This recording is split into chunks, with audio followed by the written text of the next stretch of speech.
ನ್ಯಾಯಾಲಯದಲ್ಲಿ ಮೊಕದ್ದಮೆಗಳು ನಡೆಯುವಂತಹ ಸಂದರ್ಭದಲ್ಲಿ ಜೀವನಾಂಶವನ್ನು ನ್ಯಾಯಾಲಯ ಆದೇಶ ಮಾಡುತ್ತೆ.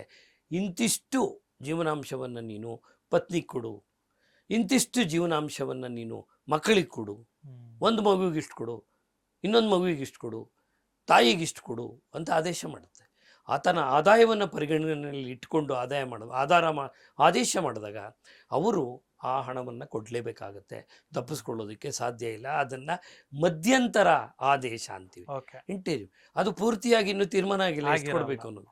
ಸದ್ಯಕ್ಕೆ ಜೀವನೋಪಾಯಕ್ಕಾಗಿ ಮೊಕದ್ದಮೆ ನಡೆಯುವ ಸಂದರ್ಭಗಳಲ್ಲಿ ಎಲ್ಲ are medical expenses, educational expenses of children and day to day food and other things, clothing, ಬಟ್ಟೆಗೆ ಮಕ್ಕಳು ಬಟ್ಟೆ ಬೇಕು, ಯೂನಿಫಾರ್ಮ್ ಬೇಕು, ಎಲ್ಲ ದಿನಚರಿಯ ಜೀವನಕ್ಕೆ ಏನೇನು ಬೇಕು ಅಗತ್ಯ ವಸ್ತುಗಳಿಗೆ ಅದಕ್ಕಾಗಿ ಏನು ಆದೇಶ ಮಾಡ್ತಾರೆ ಅದನ್ನು ಮಧ್ಯಂತರ ಆದೇಶ ಅಂತಾರೆ.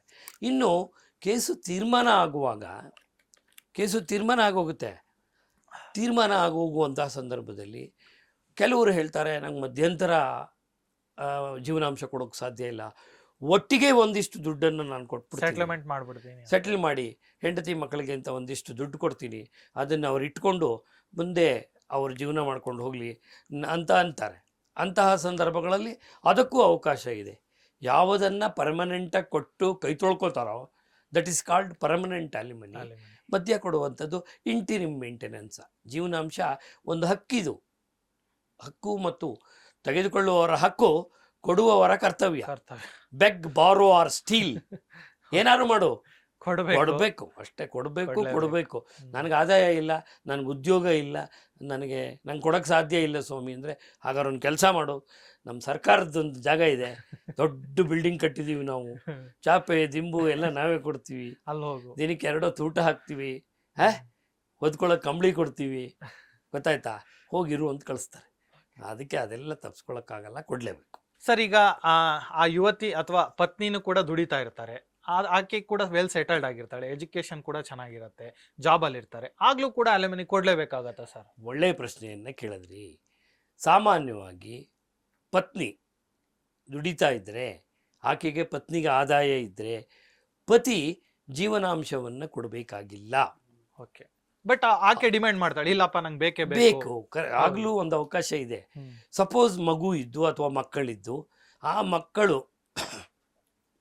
ತಾಯಿಯ ಜೊತೆಯಲ್ಲಿದ್ದರೆ, ತಾಯಿಯ ಜೊತೆಲಿ ಆ ಮಕ್ಕಳಿದ್ರೆ, ತಂದೆಯಾದವರು ತಾಯಿ ಅರ್ನ್ ಮಾಡ್ತಾ ಇದ್ರು ಸಹ, ತಾಯಿ ಗಳಿಸ್ತಾ ಇದ್ರು ಸಹ, ತಾಯಿಗೆ ಆದಾಯ ಇದ್ರೂ ಸಹ ತಂದೆಯೇ ಕರ್ತವ್ಯವಾಗಿ ಕೊಡಲೇಬೇಕು. ಓಕೆ. ಆಮೇಲೆ ಇನ್ನೊಂದು, ಹೆಂಡತಿಗೂ ಕೊಡಬೇಕಾಗುತ್ತೆ ದುಡಿತಾ ಇದ್ರು. ನಿಮ್ಗೆ ಆಶ್ಚರ್ಯ ಆಗ್ಬೋದು, ಹೆಂಡತಿ ದುಡಿತಾ ಇದ್ರು ಯಾಕೆ ಕೊಡಬೇಕು ಅಂತ. ಹೌದು. ಯಾವಾಗ ಅಂದರೆ ಹೆಂಡತಿಯ ಆದಾಯ ಮತ್ತು ಗಂಡನ ಆದಾಯ ಇದೆಯಲ್ಲ, ಅದರ ನಡುವೆ ತುಂಬ ವ್ಯತ್ಯಾಸ ಇದ್ದಾಗ, ಗ್ಯಾಪ್ ಇದ್ದಾಗ, ಉದಾಹರಣೆಗೆ ಒಂದು ಹೇಳ್ತೀನಿ ನೋಡಿ. ಪತಿಗೆ ಒಂದು 1 ಲಕ್ಷ ಸಂಪಾದನೆ ಇರುತ್ತೆ ಪ್ರತಿ ತಿಂಗಳು, ಪತ್ನಿಗೆ ಒಂದು 20,000 ಇರುತ್ತೆ. ಆಕೆ ಒಂದು 20,000ಕ್ಕೆ ಒಂದು ಕೆಲಸ ಮಾಡ್ತಾ ಇರ್ತಾರೆ, ಪತಿ 1 ಲಕ್ಷಕ್ಕೆ ಕೆಲಸ ಮಾಡ್ತಾ ಇದ್ದಾರೆ. ಈಗ ಅವರಿಬ್ಬರ ನಡುವಿನ ಗ್ಯಾಪ್ ಎಷ್ಟಾಯಿತು? 80,000 ಆಯಿತು. ಅಂತಹ ಸಂದರ್ಭದಲ್ಲಿ ಪತ್ನಿಗೆ ಒಂದು 20,000ನೋ 25,000 ಕೊಡು ಅಂತ ನ್ಯಾಯಾಲಯ ಆದೇಶ ಮಾಡುತ್ತೆ, ಆಕೆಗೆ ಆದಾಯ ಇದ್ದರೂ. ಯಾಕಪ್ಪ ಅಂದರೆ ನಮ್ಮ ಕಾನೂನಿನಲ್ಲಿ ಏನು ಹೇಳ್ತಾರೆ ಅಂದರೆ, ಪತಿ ಮತ್ತು ಪತ್ನಿ ಇಬ್ಬರು ಸಾಮಾಜಿಕವಾಗಿ ಆರ್ಥಿಕವಾಗಿ ಸಮಾನವಾದ ಸ್ಥಾನಮಾನದಲ್ಲಿ ಜೀವನ ಮಾಡಬೇಕು. ಓಕೆ, ಅದು ಕಾನೂನು ಹೇಳೋದು. ಪತಿಯ ಯಾವ ಸ್ಟ್ಯಾಂಡರ್ಡ್ ಇರುತ್ತೆ ಅದೇ ಸ್ಟ್ಯಾಂಡರ್ಡ್ ಪತ್ನಿಯೂ ಮೇಂಟೈನ್ ಮಾಡಬೇಕು. ಪತಿ ಬೆಳಗ್ಗೆ ಎದ್ದು ಆಫೀಸಿಗೆ ಕಾರಲ್ಲಿ ಹೋಗ್ತಾ ಇದ್ದರೆ ಪತ್ನಿಯೂ ಕಾರಲ್ಲಿ ಹೋಗುವಷ್ಟೇ ಅವಕಾಶ ಇರಬೇಕು. ಹೋಗ್ತಾರೋ ಬಿಡ್ತಾರೋ ಬೇರೆ ವಿಚಾರ. ಆ ಮಟ್ಟಿನ ಸಮಾನತೆ ಇರುವ ಕಾರಣದಿಂದ, ಸಮಾನತೆ ಇರಬೇಕು ಅನ್ನುವಂಥ ಕಾರಣದಿಂದ ಒಂದು ಪತ್ನಿ ದುಡಿತಾ ಇದ್ದರೂ ಸಹ ಪತಿಗೆ ಆದೇಶ ಕೊಡ್ಬೋದು, ನೀವು ಸ್ವಲ್ಪ ಮಟ್ಟಿಗೆ ಕೊಡು.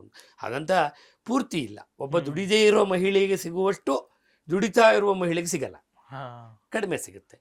ಅಥವಾ ಪತ್ನಿಯ ಆದಾಯನೇ ಜಾಸ್ತಿ ಇದ್ದು, ಈಗೆಲ್ಲ ಸಾಫ್ಟ್ವೇರ್ ಇಂಜಿನಿಯರ್ಗಳಿಗೆ ಎಷ್ಟೋ ಜನ ಪತಿಗಿಂತ ಪತ್ನಿಗೆ ಸಂಬಳ ಜಾಸ್ತಿ. ಅಂತಹ ಸಂದರ್ಭಗಳಲ್ಲಿ ಪತಿಯನ್ನು ಕೊಡುವಂಥ ನ್ಯಾಯಾಲಯ ಆದೇಶ ಮಾಡಲ್ಲ.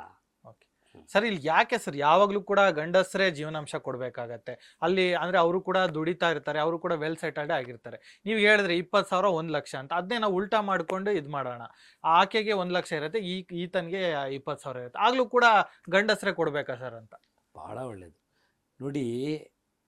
ಆಶ್ಚರ್ಯ ಆಗ್ಬೋದು ನಿಮಗೆ, ಪತಿಯೂ ಸಹ ಪತ್ನಿಯಿಂದ ಜೀವನಾಂಶವನ್ನು ಕೇಳಲು ಸಾಧ್ಯ ಇದೆ, ಕಾನೂನಲ್ಲಿ ಅವಕಾಶ ಹೌದು. ಓಕೆ. ಆದರೆ ಸಾಮಾನ್ಯವಾಗಿ ಯಾವ ಪತಿಯೂ ಕೇಳಲ್ಲ, ಯಾವ ಪತಿಯು.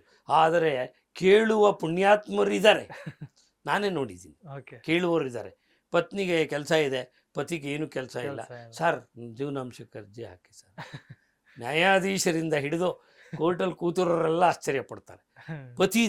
ಪತಿದ ಮೇಂಟೆನೆನ್ಸ್ ಅಪ್ಲಿಕೇಶನ್ ಪತ್ನಿ ಮೇಲೆ ಅಂತ ನ್ಯಾಯಾಧೀಶರೇ ಕೇಳ್ತಾರೆ. ಹೌದು ಅಂದ್ರೆ ಆಯ್ತು ನೀವು ವಾದ ಮಾಡಿ ಏನೋ ಒಂದು ತೀರ್ಮಾನ ಕೊಟ್ಟಿರೋದು ಉಂಟು. ಓಕೆ. ಕೊಟ್ಟಿರೋದು ಉಂಟು. ಯಾವುದೋ ಕಾರಣಕ್ಕೆ ಪತಿ ಕೆಲಸ ಹೊರಟೋಗ್ಬೋದು, ಅಥವಾ ಅನಾರೋಗ್ಯ ಕಾರಣದಿಂದ ದುಡಿಯೋಕ್ಕಾಗದೇ ಇರ್ಬೋದು. ಅಂತಹ ಸಂದರ್ಭದ ಕೇಳಬಾರ್ದು ಅಂತಿಲ್ಲ, ಕೇಳಿದ್ರೆ ಸಿಗುತ್ತೆ. ಸಾಮಾನ್ಯವಾಗಿ ಯಾರು